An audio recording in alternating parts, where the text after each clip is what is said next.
Welcome! In this video, you'll learn how to clean condenser coils for your freezer.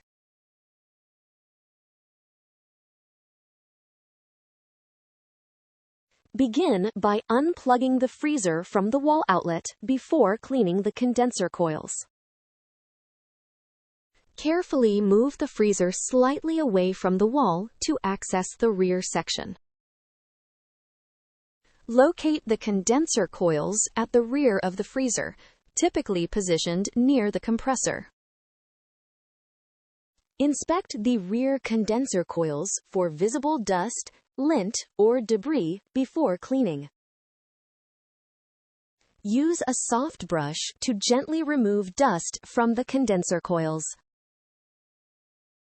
Use a vacuum cleaner to collect loosened dust and debris around the coils. Move the freezer back toward the wall until it returns to its original position. Finally, plug the freezer back into the wall outlet to restore normal operation.